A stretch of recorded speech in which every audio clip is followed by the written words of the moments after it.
اور نہایت رحم کرنے والا ہے۔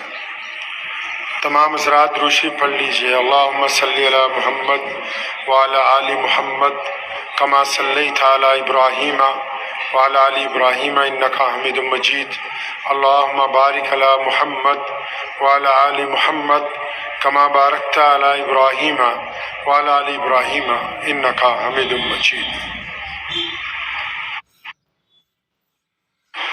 حالات کے قدموں پہ قلندر نہیں گرتا،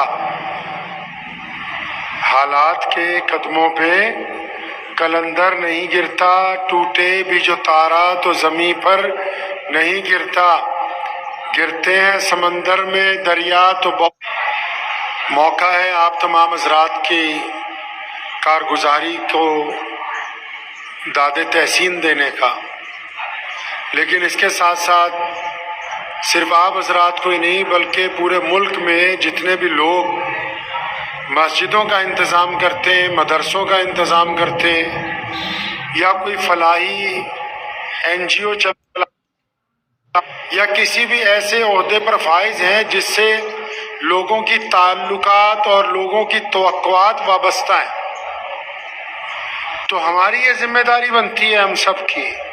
پیارے نبی حضرت محمد رسول اللہ صلی اللہ علیہ وسلم نے فرمایا، حدیث پاک کا مفہوم ہے کہ اب چاہے ان کی بیوی ہے، بچے ہیں، فیکٹری میں کام کرنے والے ملازمین ہیں، مدرسے کے رہنے والے بچے ہیں، مسجدوں کے نمازی ہیں، یا کوئی مدد مانگنے آنے والا ہے، تو اللہ نے جن کو آپ سے وابستہ کر رکھا ہے ان کے متعلق قیامت والے دن اللہ تبارک و تعالیٰ ضرور پوچھے کہ ہم نے یہ جو بندہ کوئی آپ تک آ جاتا ہے، کوئی بندہ آپ تک آ جائے اور آ کر یہ کہے کہ میری مدد کر دیجئے، تو یہ اس کی مجبوری نہیں ہے کہ وہ آپ تک آ رہا ہے، آپ پر اللہ کا یہ کرم ہے کہ اللہ تعالیٰ اس کو آپ کے دروازے تک بھیج رہے ہیں۔ تو ہماری یہ ذمہ داری بنتی ہے جتنے بھی لوگ دینی اس بات کے لیے اللہ تبارک و تعالیٰ کا سجدہ شکر ادا کریں کہ اللہ نے ہم سے یہ کام لے لیا، ورنہ اور لوگ بھی ہیں، لوگ اور بھی بہت ہیں معاشرے میں، پیسہ اور لوگوں کے پاس بہت ہے، وقت اور لوگوں کے پاس بھی ہے، پھر وہ اطاعت سے باہر نکل جائیں گے۔ مثال کے طور پر مسجد میں جب نماز ہوتی ہے تو ایک امام کو کھڑا کیا جاتا ہے آگے، ایک امام کو کہاں کھڑا کرتے ہیں جی؟ آگے کھڑا کرتے ہیں۔ جو لوگ یہ کہتے ہیں کہ مشورہ ضروری ہے لیکن مشورے کا درجہ دوسرے نمبر پہ ہے، کہاں جی مشورے کا درجہ؟ پہلے نمبر پہ کیا ہے؟ پہلے نمبر پہ امیر کی اطاعت ہے، پہلے نمبر کے اوپر امیر کا کہنا ماننا ہے۔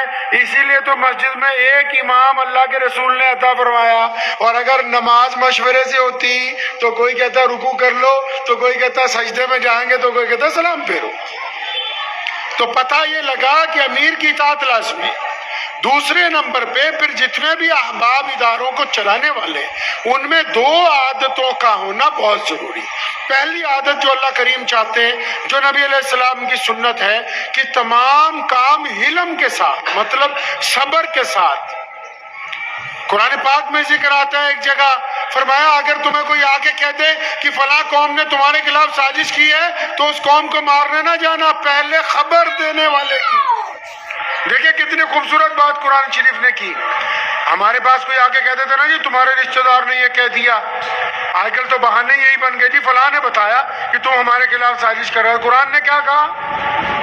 قرآن پاک نے کہا کہ اگر آپ کو کوئی آ کر یہ کہہ دے فلاں قوم سے آپ کو خطرہ، تو فرمایا اس قوم کے خلاف نہ جانا، پہلے خبر دینے والا، مطلب جو بندہ میسج پہنچا رہا ہے پہلے اس کو دیکھنا کہ کیا یہ ایماندار ہے، کیا یہ دیانتدار ہے، کیا اس کا کردار اچھا ہے، کیا اس کا لب و لہجہ اچھا ہے، کیا اس کا پیچھے کا ریکارڈ اچھا ہے۔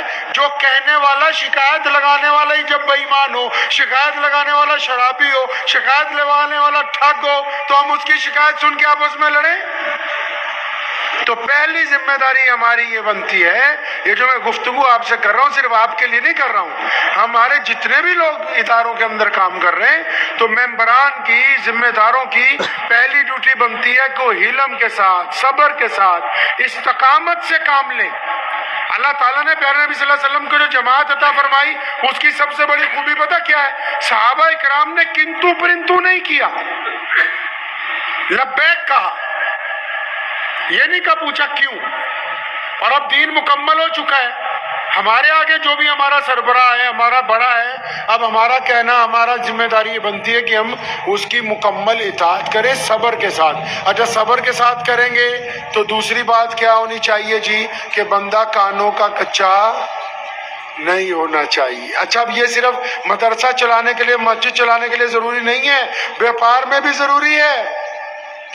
آپ کاروبار میں کچھ بات کرتے ہو، دوسرا بیوپاری آپ کو فون کر کے کچھ کہہ دے تو آپ 1 منٹ میں جس سے معاملہ طے ہو اس سے لڑ پڑیں، جا کے 1 منٹ بولے نہیں نہیں نہیں نہیں۔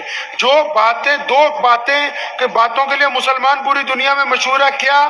کہ ایک تو مسلمان جھوٹ نہیں بولتے، دوسرا دھوکہ نہیں دیتے۔ آپ اگر کسی سے معاملہ غلط کریں گے بولے یار مسلمان ہو کے جھوٹ بولتے ہیں۔ تو یہ ہماری ذمہ داری بنتی ہے کہ ہم اپنے معاملات کے اندر اس بات کو ذہن نشین کر لیں کہ اللہ جب ہم سے خدمت لے رہے ہیں تو ہمارا نظریہ پازیٹیو ہوگا، نیگیٹو نہیں ہوگا۔ ہم پازیٹیو ویو میں سوچتے ہیں۔ نبی علیہ السلام کا دین ہم تک اس لیے پہنچا کہ ہم مثبت سوچتے ہیں، ہم گندا خیال دل میں نہیں لاتے۔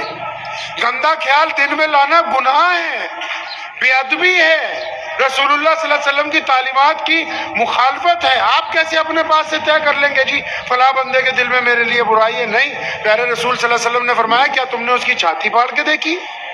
کوئی بندہ کسی کے دل کا حال، یہ جو لوگ کہتے ہیں جی شکل سے پتہ لگ گیا، چال سے، نہیں میرے بھائی، کیا پتہ اگلا دل سے آپ کو محبت کرتا ہو، نہ اظہار کر سکتا ہو، کیا پتہ وہ آپ کی مدد کرنا چاہتا ہو، نہ اس کے پاس پیسے ہوں، کیا پتہ وہ آپ کے پیٹھ پیچھے آپ کا حمایتی ہو۔